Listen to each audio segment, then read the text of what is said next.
share a couple verses. John 3:16. Yes. So, for God so loved the world that he gave his only begotten Son, that whosoever believeth in him should not perish, but have everlasting life. Right. And Acts 16:30-31 says, "And brought them out and said, Sirs, what must I do to be saved?" Yep. He said, "Believe on the Lord Jesus Christ, and thou shalt be saved." Right.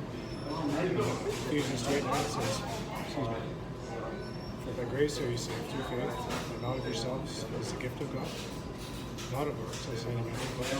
Right. So by the scriptures, if we believe, so from the heart man believeth unto righteousness. From the heart man, with the heart man believeth unto righteousness. Right. So if we believe the gospel, Romans 1:16 says, "For I am not ashamed of the gospel of Christ, for it is the power of God unto salvation to everyone that believeth." So if we believe that gospel, that Jesus Christ was God come in the flesh, he died on the cross for the sins of the world, my sins, everybody's sins, your sins. He was buried, he rose again the third day, and then he was seen of many witnesses. His final 1 Corinthians 15, the gospel. If you believe it from the heart, the promise of eternal life, your sins forgiven, peace with God, sealed with the Holy Spirit promise, like Ephesians 1:13 says. And then also after that you trusted, after you heard the word of truth, the gospel of your salvation. And then also after that you believed, you were sealed with the Holy Spirit promise, which is the earnest of our inheritance to the redemption of the purchased possession to the praise of the Lord. So I think a lot of people, they're believing in their works, but Ephesians says, "By grace we are saved through faith, not of yourselves, the gift of God. You cannot forget." I completely agree with you. Amen. So we just believe that gospel from the heart, you preach it, and then share it with everybody. And it's for God so loved the world, he gave that gift. He said, "I'm the way, the truth, and the life. No man cometh to the Father but by me." Right? Absolutely. So it's like, lest any man should seed of the learn. Right. Yeah, absolutely. One and only. Yeah. And I wrote it down here.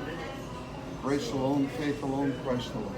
Well, remember this, Acts 4 says, "Neither is there salvation in any other, for there is none other name under heaven given among men whereby we must be saved." That's Jesus Christ of Nazareth, right? So a lot of people might just say Christ, the name Jesus is the name above all names. Right. This is these things right. John says, "First John, these things right unto that believe on the name of the only God, Son of God, that he may know that they may believe on the name." And it's also as Jesus' faith we're saved by. If you read in Romans, it says we're justified by the faith of Christ, of Jesus Christ, which is unto us upon all that believe. So, I've been studying this for 42 years. 35,000 hours of studying this book. And I find that every time I look at it, it's as if I just started. yeah. So, do you believe that gospel from the heart? What's I that? believe the gospel from the heart. Of course. So if somebody was to ask you, do you mind if I ask you, I like to ask people, why should God let you in heaven? Yeah, I'm familiar with that question. Sure. I'm familiar with that question. From Evangelism Explosion, James Kennedy. Because it says, be ready always to give an answer to anyone to ask you a reason for the life in it. Yeah, well, I mean, my only reason for letting Jesus into heaven is according to 1 John, that confess my sins, is faithful and just to forgive me my sins and cleanse me from all unrighteousness. That makes me a candidate for him. So wouldn't that be a work, though? Pardon me? Wouldn't that be a work? Confessing my sins? Yeah. Something you're doing to go It is a response to the invitation to confess your sins. And if one of the problems that we find today, but because you are stubborn and refuse to turn from your sins. Yeah, but Is that a work? That's a work, yeah. If you read in Jonah 3:9, it said, and God saw their works, comma. No. You have to repent. That's, well, repentance doesn't mean to turn from your sin. Repentance just means changing. That's exactly, it's the word metanoia. It's the word to turn Let me ask around. you this then. God repented, right? And Jonah, all through the Old Testament, God repented. You're taking that Hebrew word out of its context and out of God repented.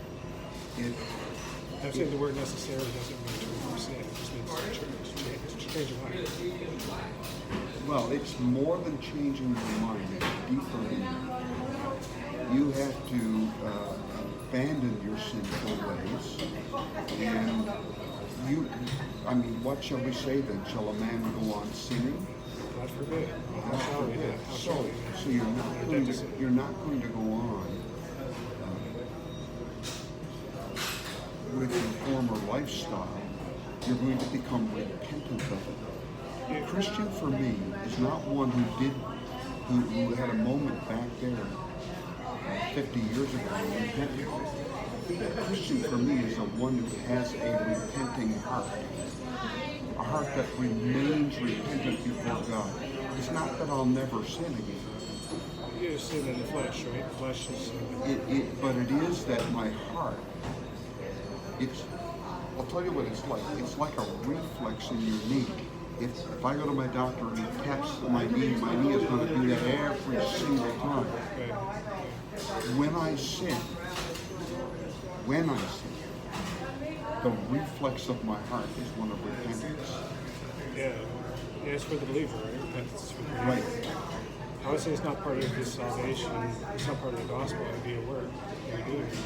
So it's like if you say like turning from your sins or repenting is part of salvation, it's like adding to the gospel. Remember in Galatians it says any other gospel let him be accursed. If any man preach any other gospel, let him be accursed. Now what was the context of that? So in Galatians 1, they were trying to keep the law. In Galatians, so you foolish Galatians, he said, I marvel that you're so soon removed from him that called you to the grace of Christ into another gospel, which is not another. You're correct. You're correct in that. You're absolutely right in that it is not works righteousness. Yeah. It is not, I can do nothing to earn it, but that is my confession. I come before him and say, I can't do one thing to earn this, but I don't see where I'm automatically in. Well, It's not universal sin. It's a common salvation, right? Acts 16 says, brought them out, says, "Sirs, what must I do to be saved?" And it said, "Believe on the Lord Jesus Christ." Are there people who aren't saved? Thou shalt be saved in thy house. Yeah, absolutely. Yeah. Who are they? Well, non-believers. So Jesus is the Savior. my act of believing, if I confess with my mouth that Jesus Christ is Lord, to the glory of God, is that an act? That's an act, yeah. And so therefore, my response disqualifies me from being saved? No, I wouldn't say that. I would say because the scripture says out of the abundance of the heart the mouth speaketh, and Right. whoever believes will not be ashamed. So you are quite right. It is not my response that saves me. It is Christ's response to me that saves me. But he does call us for a response. Yeah, I'm just saying it's with God, what the scripture says to believe the gospel is to believe. Absolutely. Is believing an act? Well, it's the work of God, yeah. But is it an act? It's an act. So what I'm saying is there's a response. Whichever way you want to call it. I am responding to the gospel. So when I preach a sermon, I invite people to believe and respond. Yeah. I say believe and respond to the gospel. Yeah, the believing is what saves. It says, what must I do to be saved? Believe. Just like John 3:16, believe on the Lord Jesus Christ. Well, it is true. You're absolutely right that it is believing. I have no question about that. But we are also asked to do more than believe. Yeah, to put on the form of God, to walk after the Spirit, not the flesh. Right. Yeah, So that's not for salvation. So. I don't have any issue with that. But in order for me to be saved, I do have to take responsibility for my sins. I think Jesus paid for them all, if you believe. I have to take responsibility that I have sins that he pays for. So if I say, no, I'm not a sinner, can I be saved? The only way to be saved is if you don't believe the gospel. Do you think I could be saved if I say I'm not a sinner?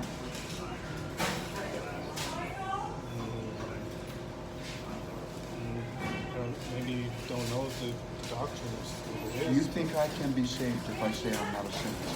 Yeah. Like anybody who Oh, believes. so I don't really need you, Jesus. So what you're doing on the cross right there means nothing to me. You're going to have to believe.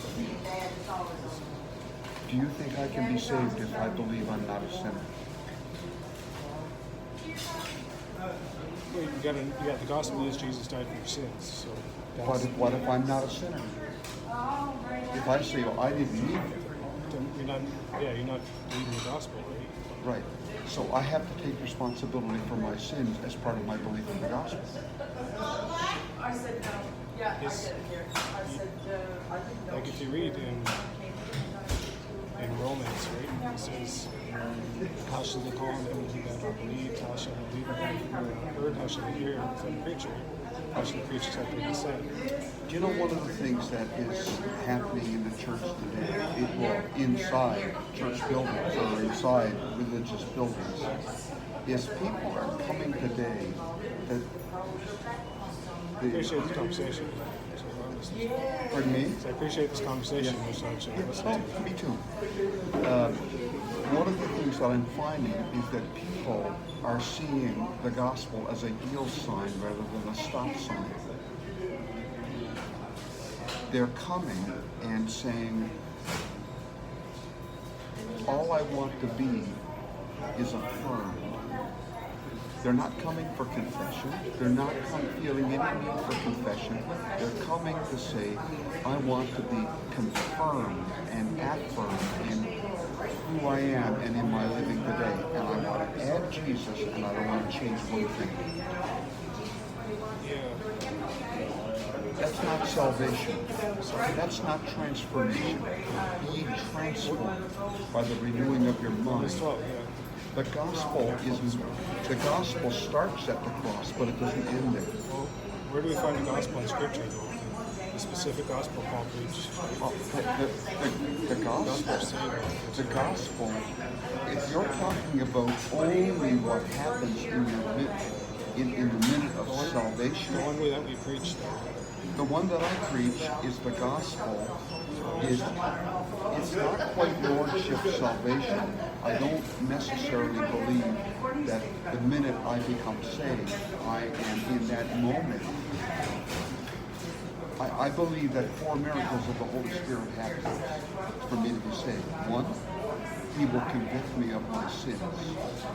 When he comes, he will convict your sins. 2, he then indwells me. The Holy Spirit, I become a temple of the Holy. Well, the second one is that he baptizes us all into one body by one Spirit. We become one body. The third miracle is that he indwells me. The fourth miracle is that he empowers me. You will become my witnesses. So I believe all of these miracles happen at the moment of conversion. But now, the transformation of the life is an ongoing, lifelong process. So, People grow in the Lord, right? They grow in knowledge, understanding, wisdom. exactly. Sometimes they don't Exactly. they're carnal first, maybe. Exactly. But, so what I say is salvation begins at the cross and can begin no other place. It doesn't end Well, there. absolutely. It's the gospel is 1 Corinthians 15. So the It's not actually gospel, the cross. It's just, the gospel is what's happening to me now, 50 years after I was saved. The gospel is saving me today the same as it saved me back then. yeah. So if you check 1 Corinthians 15, I don't know if you've been reading, studying for 30, 40 years or something. Yeah, 35 years. 1 Corinthians 15, if I could just quote it quick, it says, Oh, I know it. It says, moreover, brethren, I declare unto you the gospel, Yep. which I preached unto you, which also you have received, where you stand, by which also you are saved. You're saved by that gospel. Right. So the gospel, he goes on to say what the gospel is, and that's that Jesus Christ died on the cross for our sins. He was buried, he rose again the third day, we see that in Genesis. So do you believe that? The Bible is longer than those verses. Sorry? The Bible is longer than those verses. Yeah, but that is declaring the gospel. That is the gospel.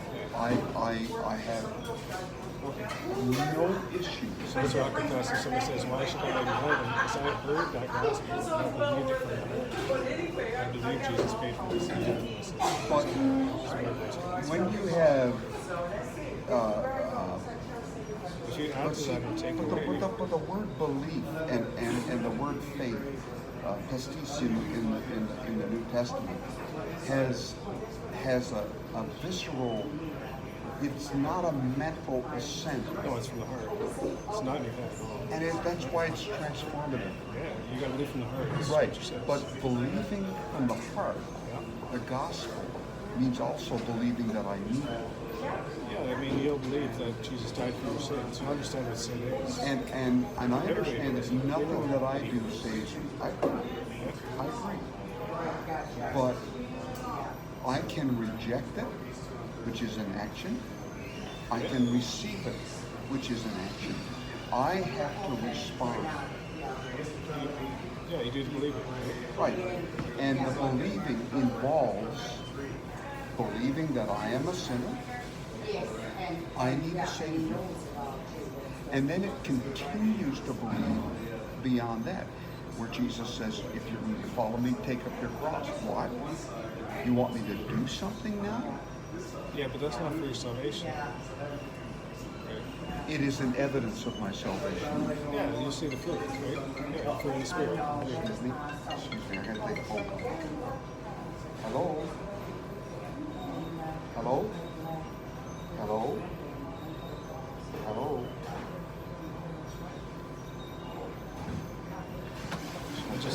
I try to share with people because Galatians 1 so specific says, if any man preach any other gospel than that which we have preached unto them. I'll be accursed. So the gospel that Jesus Christ died on the cross for our sins, was buried, rose again the third day, we seen the Right. witnesses. We just Right. preach that in Acts 13 as well. It's the same Peter went to the Jews with the same gospel. So it's who Jesus is and what he did for us. Right? So what do you do besides going around and witnessing like this, which is beautiful? I do this online quite a lot. I work from home, so I do this. So we do it online all the time on Facebook. On Facebook, and people in our Bible studies to preach the gospel. Good for you. It says, "I determined not to know anything among you except Christ crucified." Right? It's the gospel is the power of God and salvation to them that believe it. So if they hear it and believe it, they go to heaven. They got their sins forgiven, peace with God. Have to be born again, just right there, just So like that. what do you do? What do you work? What do you work at? I'm besides getting that? into web design. I'm just starting out. Oh. I just started a business. I'm taking web development at the college. I just moved to St. John's in July. From where? Ontario, just Okay. northeast of Toronto, a smaller town. And just got married here. And just going to some photos with her today. So we're actually doing the wedding coming up soon. Congratulations. Yeah, That's that's my what- wife trying to get me sorry. Hello? Hi. Good. No, I'm at the car. Yeah. Where are you? Yeah, they're going to give me an hour's notice.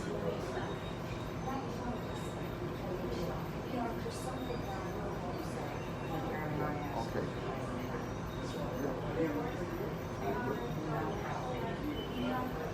Oh, get out.